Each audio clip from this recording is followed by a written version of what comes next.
ಓಂ ಗುರುಭ್ಯೋ ನಮಃ. ಹರಿ ಓಂ ಹರಿ.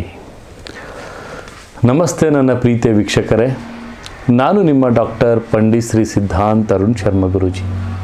ವಿಶೇಷವಾಗಿ ನಾವು ಹಿಂದಿನ ಸಂಚಿಕೆಯಲ್ಲಿ ಗುರುವಿನ ಒಂದು ಗೋಚಾರ ಫಲ ಮೇ 1ರಿಂದ ಆಗ್ತಾ ಇದೆ.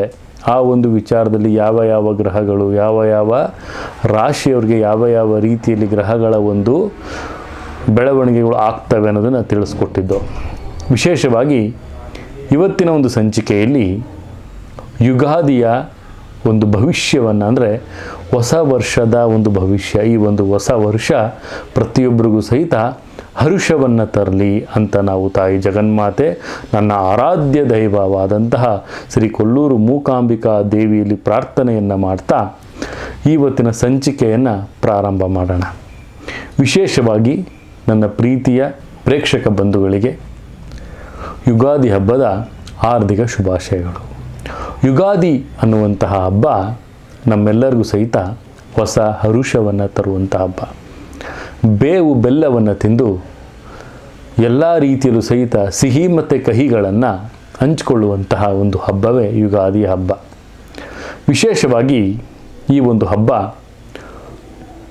ನಮ್ಮ ಒಂದು ಹಿಂದೂಗಳಿಗೆ ಯುಗಾದಿಯು ಒಂದು ಹೊಸ ವರ್ಷದಂತೆ ಕಾಣುತ್ತೆ. ವಸಂತ ಋತು ಚೈತ್ರ ಮಾಸದ ಮೊದಲನೆಯ ದಿನವಾದಂತಹ ಪಾಡ್ಯದ ದಿನ, ಅಂದರೆ ಪಾಡ್ಯದ ಒಂದು ದಿನದಂದು ಹೊಸ ಪಂಚಾಂಗವನ್ನು ಸಹಿತ ನಾವು ಅಸ್ತಿತ್ವಕ್ಕೆ ಬರ್ತಾ ಇದೆ. ಮತ್ತು ಅಂದಿನಿಂದ ಸಂಕಲ್ಪಗಳಲ್ಲಿ ಹೊಸ ಸಂವತ್ಸರದ ಹೆಸರನ್ನು ಸಹಿತ ನಾವು ಹೇಳಲಾಗುತ್ತೆ. ನಮ್ಮೆಲ್ಲರ ಒಂದು ವಿಶೇಷವಾದಂತಹ ಒಂದು ಈ ಸಂವತ್ಸರದ ಹೆಸರೇ ಶ್ರೀ ಕ್ರೋಧಿನಾಮ ಸಂವತ್ಸರ. ಸಕಲ ಸನ್ಮಂಗಳಗಳನ್ನು ಈ ಒಂದು ಕ್ರೋಧಿನಾಮ ಸಂವತ್ಸರ ಉಂಟು ಮಾಡಲಿ ಅಂತ ನಾವು ಜಗನ್ಮಾತೆಯಾದಂತಹ ಶ್ರೀ ಕೊಲ್ಲೂರು ಮೂಕಾಂಬಿಕೆಯಲ್ಲಿ ನಾವು ಪ್ರಾರ್ಥನೆಯನ್ನು ಮಾಡೋಣ. ಈ ಒಂದು ಹೊಸ ವರ್ಷದಲ್ಲಿ ಯಾವೆಲ್ಲ ಬದಲಾವಣೆಗಳಾಗುತ್ತಪ್ಪ ಅಂದರೆ, ಗುರು, ಶನಿ, ರಾಹು ಮತ್ತು ಕೇತು ಈ ಗ್ರಹಗಳ ಒಂದು ಸಂಚಾರ ಅತಿ ಮುಖ್ಯವಾಗಿರುತ್ತೆ. ಕ್ರೋಧಿನಾಮ ಸಂವತ್ಸರವು ಏಪ್ರಿಲ್ 9ನೇ ತಾರೀಕು 2024 ಆರಂಭವಾಗ್ತಾ ಇದೆ. ಮೇ 1, 2024 ಗುರು ವೃಷಭ ರಾಶಿಯನ್ನು ಪ್ರವೇಶಿಸ್ತಾನೆ. ಮತ್ತು ಸಂವತ್ಸರದ ಪೂರ್ತಿ ಗುರು ತನ್ನದೇ ಆದಂತಹ ಒಂದು ಛಾಯೆಯನ್ನು ಪ್ರತಿಯೊಂದು ರಾಶಿಗಳಲ್ಲೂ ಸಹಿತ ಸಂಚಾರವನ್ನು ಮಾಡ್ತಾ ಇರ್ತಾನೆ. ಮತ್ತು ಕುಂಭರಾಶಿಯಲ್ಲಿ ಶನಿ 2025 ಮಾರ್ಚ್ ತಿಂಗಳಲ್ಲಿ 29ರಂದು, ಅಂದರೆ ಮಾರ್ಚ್ ತಿಂಗಳ 29ರಂದು ಮೀನರಾಶಿಯನ್ನು ಪ್ರವೇಶ ಮಾಡ್ತಾನೆ. ಅದೇ ರೀತಿ ಮೀನರಾಶಿಯಲ್ಲಿ ರಾಹು, ಕನ್ಯಾ ರಾಶಿಯಲ್ಲಿ ಕೇತು ಸಂಚರಿಸ್ತಾ ಇರ್ತಾರೆ. ಈ ಗ್ರಹಗಳ ನಡುವೆ ಆಗುವಂತಹ ಒಂದು ಅನ್ವಯ ಈ ಒಂದು ವರ್ಷ ಭವಿಷ್ಯವನ್ನು ನಿರ್ಧರಿಸುತ್ತೆ.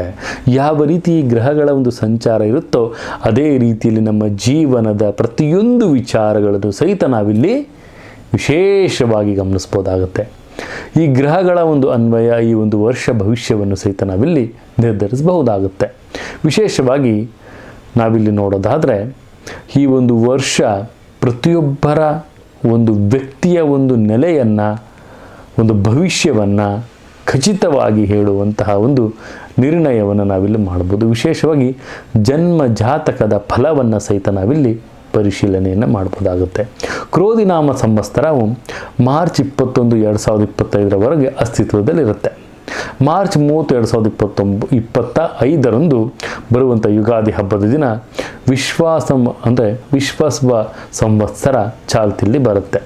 ಇಲ್ಲಿವರೆಗೆ ರಾಶಿಯ ಈ ಒಂದು ವರ್ಷ ಒಂದು ರಾಶಿಯಲ್ಲಿ ಯಾವ ಯಾವ ರೀತಿ ಪ್ರಭಾವಗಳಿರುತ್ತೆ, ಯಾವ ರಾಶಿಗೆ ಬೇವು ಸಿಗುತ್ತೆ, ಯಾವ ರಾಶಿಗೆ ಬೆಲ್ಲ ಸಿಗುತ್ತೆ ಅನ್ನೋದನ್ನು ಸಹಿತ ನಾವಿಲ್ಲಿ ನೋಡಬಹುದಾಗುತ್ತೆ. ಇಲ್ಲಿ ವಿಶೇಷವಾಗಿ ನಾವಿಲ್ಲಿ ನೋಡೋದಾದರೆ, ಈ ಒಂದು ಯುಗಾದಿ ಹಬ್ಬದ ದಿನ ನಮ್ಮ ಎಲ್ಲರಿಗೂ ಸಹಿತ ತಾಯಿ ಜಗನ್ಮಾತೆ, ನನ್ನ ಆರಾಧ್ಯ ದೈವ ಕೊಲ್ಲೂರು ಮೂಕಾಂಬಿಕಾ ದೇವಿ ಪ್ರತಿಯೊಬ್ಬರಿಗೂ ಸಹಿತ ಆಯುಷು ಮತ್ತು ಸಂಪತ್ತು ಮತ್ತು ಆರೋಗ್ಯವನ್ನು ಕೊಟ್ಟು ಕಾಪಾಡಲಿ ಅಂತ ಹೇಳ್ತಾ ಇವತ್ತಿನ ಒಂದು ಪ್ರಥಮ ರಾಶಿಯಾದಂತಹ ಮೇಷರಾಶಿಯನ್ನು ಪ್ರಾರಂಭ ಮಾಡೋಣ. ಮೇಷರಾಶಿಯವರು ವಿಶೇಷವಾಗಿ ನಾವಿಲ್ಲಿ ನೋಡೋದಾದರೆ, ಈ ಯುಗಾದಿಯ ಒಂದು ವಿಶೇಷವಾದಂತಹ ಒಂದು ದಿನದಂದು ಮೇಷರಾಶಿಯಲ್ಲಿ ಯಾವ ರೀತಿಯಾಗಿ ಒಂದು ಫಲಾನುಫಲಗಳಿರ್ತವೆ ಅಂತ ಹೇಳಿದ್ರೆ, ಅವ್ರಿಗೆ ಆತ್ಮೀಯರ ಒಂದು ಸಹಕಾರ ಅತ್ಯಗತ್ಯವಾಗಿರುತ್ತೆ. ಇಲ್ಲಿ ಇವರು ಮೇ ತಿಂಗಳು ಪ್ರಾರಂಭದವರೆಗೆ ಕೆಲಸ ಕಾರ್ಯಗಳು ವಿಳಂಬವಾಗ್ತಾ ಇರುವಂಥದ್ದು, ಮತ್ತು ಮಾನಸಿಕ ಚಿಂತನೆಗಳು ಅವರಿಗೆ ಕಾಡುವಂಥದ್ದು, ಮತ್ತು ತಮ್ಮ ಒಂದು ಆರೋಗ್ಯದಲ್ಲಿ ಕೆಲವೊಂದು ದೋಷಗಳು ಬರುವಂತಹ ಸಾಧ್ಯತೆಗಳು ಜಾಸ್ತಿ ಇರುತ್ತೆ. ಮತ್ತು ಒಂದು ವೇಳೆ ತಮ್ಮನ್ನು ಯಾರಾದರೂ ಸಹಿತ ಸಣ್ಣ ಪುಟ್ಟ ವಿಚಾರಗಳಲ್ಲಿ ಅವರು ತಮಗೆ ದ್ವೇಷಿಸ್ತಾ ಇದ್ದರೆ ಅದು ದೊಡ್ಡದಾಗುವಂತಹ ವಿಚಾರಗಳು ಸಹಿತ ಇಲ್ಲಿ ಕಂಡು ಬರುತ್ತೆ. ಕುಟುಂಬದಲ್ಲಿ ಭಿನ್ನಾಭಿಪ್ರಾಯಗಳು ಸಹಿತ ಕಂಡು ಬರುವಂತಹ ಸಾಧ್ಯತೆಗಳಿರುತ್ತೆ. ಮತ್ತು ಅವಿಶ್ವಾಸಗಳು ತಮಗೆ ತುಂಬಾ ಕಾಡ್ತಾ ಇರುತ್ತೆ.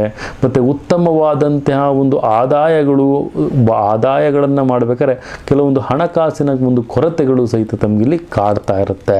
ಮತ್ತು ವಿಶೇಷವಾಗಿ ತಾವು ಕಠಿಣ ಪರಿಶ್ರಮವನ್ನು ಪಡಬೇಕಾಗುತ್ತೆ. ಮೊದಲ ಅರ್ಧ ವರ್ಷ ಅಂದರೆ ಪ್ರಥಮವಾಗಿ ಗುರು ತಮಗೆ ನೆಗೆಟಿವ್ ಆಗಿರ್ತಾನೆ, ಶನಿ ತಮಗೆ ಉತ್ತಮ ಸ್ಥಾನದಲ್ಲಿರ್ತಾನೆ.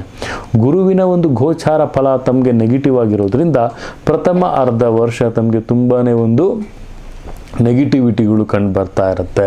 ಮತ್ತು ಮಂಗಳ ಕಾರ್ಯಗಳು ನಡೆಯೋದ್ರಲ್ಲಿ ಸ್ವಲ್ಪ ವಿಳಂಬಗಳಾದರೂ ಸಹಿತ ಮೊದಲ ಅರ್ಧ ವರ್ಷ ತಮಗೆ ಸ್ವಲ್ಪ ಕಷ್ಟಗಳು ಬಂದು ಸಹಿತ ದ್ವಿತೀಯ ಅರ್ಧ ವರ್ಷ ಶನಿ ಸಂಚಾರ ಯೋಗಗಳು ತಮಗೆ ಉತ್ತಮವಾಗಿರೋದ್ರಿಂದ ಅಲ್ಲಿ ನಿಮಗೆ ಫಲಾನುಫಲಗಳು ಲಾಭವಾಗಿ ಕಂಡು ಬರುತ್ತೆ. ವಿಶೇಷವಾಗಿ ಈ ಒಂದು ಮೇಷರಾಶಿಯವರಿಗೆ ಲಾಭದ ಜೊತೆಗೆ ಪ್ರವೃತ್ತಿಯ ಜೊತೆಗೆ ಬೆಳವಣಿಗೆಯ ಜೊತೆಗೆ ಒಂದು ಆತ್ಮವಿಶ್ವಾಸವನ್ನು ಕೊಡುವಂತಹ ಒಂದು ಸ್ನೇಹಿತರು ತಮಗೆ ಭೇಟಿಯಾಗ್ತಾರೆ ಸೆಪ್ಟೆಂಬರ್ನ ನಂತರ. ಅಂತಹ ಸಂದರ್ಭದಲ್ಲಿ ಯಾವಾಗ ತಮ್ಮ ಒಂದು ಗ್ರಾಫ್ ಕೆಳಗಡೆ ಇಳಿತಾ ಇತ್ತು, ಅವರ ಹಸ್ತ ಒಂದು ತಮಗೆ ಚಾಚಿದಾಗ, ತಮ್ಮ ಆತ್ಮೀಯರಿಂದ ಸಹಕಾರ ತಮಗೆ ಅತ್ಯಗತ್ಯವಾದಾಗ ಅಲ್ಲಿಂದ ತಮಗೆ ಬೆಳವಣಿಗೆಗಳು ಜಾಸ್ತಿ ಆಗ್ತಾ ಹೋಗುತ್ತೆ. ಮೇಷರಾಶಿಯವರಿಗೆ ತಮ್ಮ ಒಂದು ಅಧಿಕೃತವಾದಂತಹ ಕಾರ್ಯಗಳನ್ನು ಮಾಡ್ತಿರ್ತೀರಿ, ತಮ್ಮ ಕಾರ್ಯಗಳಲ್ಲಿ ಸಫಲತೆಗಳನ್ನು ಕಾಣ್ತೀರಿ, ಉನ್ನತ ಸ್ಥಾನಮಾನವನ್ನು ಗಳಿಸುವಂತಹ ಎಲ್ಲ ಒಂದು ಯೋಜನೆಗಳು ಬರ್ತಾ ಇರುತ್ತೆ. ಒಂದು ಪ್ರಯಾಸದಿಂದ ತಮ್ಮ ಒಂದು ಭೂಮಿಗಳು ಏನಾದರೂ ತಮ್ಮಿಂದ ದೂರ ಆಗಿದ್ದರೆ ಆ ಭೂಮಿಯು ಸಹಿತ ತಮ್ಮ ಕೈವಶವಾಗುವಂತಹ ಸಾಧ್ಯತೆಗಳು ಕಂಡು ಬರ್ತಾ ಇದೆ. ಪುಣ್ಯಕ್ಷೇತ್ರಗಳಿಗೆ ತಾವು ಭೇಟಿ ಮಾಡ್ತಾ ಹೋಗ್ತೀರಿ, ಪುಣ್ಯಕ್ಷೇತ್ರಗಳನ್ನು ತಾವಿಲ್ಲಿ ಭೇಟಿ ಮಾಡ್ತೀರಿ. ಒಟ್ಟಾರೆಯಾಗಿ ನಾನು ಹೇಳೋದಾದರೆ ಉತ್ತಮ ಬದಲಾವಣೆಯನ್ನು ತಾವಿಲ್ಲಿ ಕಂಡುಕೊಳ್ತೀರಿ. ಮೇಷರಾಶಿಯವರು ಕೋಪಕ್ಕೆ ಒಳಗಾಗಬೇಡಿ, ಆತುರವನ್ನು ಪಡೆದಲೇ ಶಾಂತಿ ರೀತಿಯಲ್ಲಿ ಸಂಯೋಜನೆಯನ್ನು ಮಾಡ್ಕೊಳ್ಳಿ. ತಮ್ಮ ಜೀವನದ ಶೈಲಿಯನ್ನು ಅತ್ತೆ ಸೊಸೆಯರ ಜಗಳಗಳು ಕಂಡು ಬರುತ್ತೆ, ಜಾಗೃತಿಯಾಗಿರಿ. ಮತ್ತು ತಮ್ಮ ಒಂದು ನಯವಾದ ವರ್ತನೆಯಿಂದ ತಾವು ಅಶುಭವನ್ನು ಶುಭವನ್ನು ಮಾಡುವಂತಹ ಒಂದು ಬೆಳವಣಿಗೆಗಳು ತಮಗೆ ದೊರೆಯುತ್ತೆ. ಯಾವುದಕ್ಕೂ ಸಹಿತ ತಲೆ ಕೆಡಿಸ್ಕೊಳ್ಳೋಕೆ ಹೋಗ್ಬಿಡಿ. ಅದರಲ್ಲೂ ವಿಶೇಷವಾಗಿ ಅಶ್ವಿನಿ ನಕ್ಷತ್ರ, ಭರಣಿ ನಕ್ಷತ್ರ ಮತ್ತು ಕೃತಿಕಾ ನಕ್ಷತ್ರ, ಈ 3 ನಕ್ಷತ್ರಗಳು, ಅದು ಕೃತಿಕಾ ನಕ್ಷತ್ರದ 1ನೇ ಪಾದ, ಈ 3 ನಕ್ಷತ್ರಗಳು ತುಂಬಾ ಜಾಗೃತಿಯಾಗಿರಬೇಕಾಗುತ್ತೆ ಪ್ರಥಮ ಅರ್ಧ ವರ್ಷ. ಮತ್ತು ವಿಶೇಷವಾಗಿ ನಾವಿಲ್ಲಿ ನೋಡೋದಾದರೆ ಗುರುವಾರ ಯಾವುದಾದ್ರೂ ಒಳ್ಳೆಯ ಕಾರ್ಯವನ್ನು ಮಾಡಬೇಕಾದ್ರೆ ಗುರುವಾರವನ್ನು ತಾವು ಆಯ್ಕೆಯನ್ನು ಮಾಡಿಕೊಳ್ಳೋದು ತುಂಬ ಉತ್ತಮವಾಗಿರುತ್ತೆ. ದಕ್ಷಿಣ ದಿಕ್ಕನ್ನು ತಾವು ಆಯ್ಕೆ ಮಾಡಿಕೊಳ್ಳೋದು ಅತಿ ಉತ್ತಮವಾಗಿರುತ್ತೆ. ತಮಗೆ ಶುಭ ಸಂಖ್ಯೆಯಾಗಿ 1, 2, 3, 9 ಈ ಸಂಖ್ಯೆಯನ್ನು ತಾವು ಆಯ್ಕೆಯನ್ನು ಮಾಡ್ಕೊಳ್ಳಿ. ಮತ್ತು ವಿಶೇಷವಾಗಿ ಮಾಣಿಕ್ಯ ಅಥವಾ ಹವಳವನ್ನು ತಾವು ಧರಿಸೋದು ಅತಿ ಮುಖ್ಯವಾಗಿರುತ್ತೆ. ಮತ್ತು ತಮಗೆ ಶುಭ ದಿನಾಂಕ ಅಂದರೆ 1 ಅಥವಾ 10 ಅಥವಾ 17 ಈ ಒಂದು ದಿನ ಯಾವುದಾದ್ರು ಈ ಒಂದು ತಾರೀಖನ್ನು ತಾವು ಆಯ್ಕೆಯನ್ನು ಮಾಡ್ಕೊಳ್ಳಿ. ಯಾವುದಾದ್ರು ಒಂದು ಒಳ್ಳೆಯ ಒಂದು ಕಾರ್ಯವನ್ನು ಮಾಡಬೇಕಾದ್ರೆ, ಒಳ್ಳೆಯ ಒಂದು ವಿಚಾರವನ್ನು ಯೋಚನೆ ಮಾಡಬೇಕಾದ್ರೆ, ಬೆಳವಣಿಗೆಯನ್ನು ಮಾಡಬೇಕಾದ್ರೆ ಈ ಒಂದು ಕಾರ್ಯ ತಮಗೆ ಅತಿ ಉತ್ತಮ. ಆದಷ್ಟು ಸಹಿತ ತಾವು ಹಳದಿ ಬಣ್ಣವನ್ನು ಧಾರಣೆ ಮಾಡಲಿಕ್ಕೆ ಪ್ರಯತ್ನವನ್ನು ಮಾಡಿ. ಮತ್ತು ವಿಶೇಷವಾಗಿ ಆಂಜನೇಯನ ಒಂದು ಪ್ರಾರ್ಥನೆಯನ್ನು ಮಾಡೋದ್ರಿಂದ ಮೇಷರಾಶಿಯವರಿಗೆ ಅತಿ ಉತ್ತಮವಾದಂಥ ಫಲಾನುಫಲಗಳು ಕಂಡು ಬರ್ತವೆ ಅಂತ ನಾನು ತಿಳಿಸ್ಕೊಡ್ಬೋದು. ಇದಾಗಿತ್ತು ಇವತ್ತಿನ ಸಂಚಿಕೆ ಮೇಷರಾಶಿಯ ಯುಗಾದಿ ಭವಿಷ್ಯ ಅಂತ ಹೇಳ್ತಾ, ನನ್ನ ತಾಯಿ ಜಗನ್ಮಾತೆ ಶ್ರೀ ಕೊಲ್ಲೂರು ಮೂಕಾಂಬಿಕೆ ನನ್ನ ಪ್ರತಿಯೊಂದು ಪ್ರೇಕ್ಷಕ ಬಂಧುಗಳಿಗೆ ಆರೋಗ್ಯ, ಸಂಪತ್ತು ಮತ್ತು ಆಯುಷ್ಯ ಕೊಟ್ಟು ಕಾಪಾಡಲಿ ಅಂತ ಹೇಳ್ತಾ, ಸರ್ವೇ ಜನ ಸುಖಿನೋ ಭವಂತು, ಸರ್ವ ಮಂಗಳಾನಿ ಭವಂತು.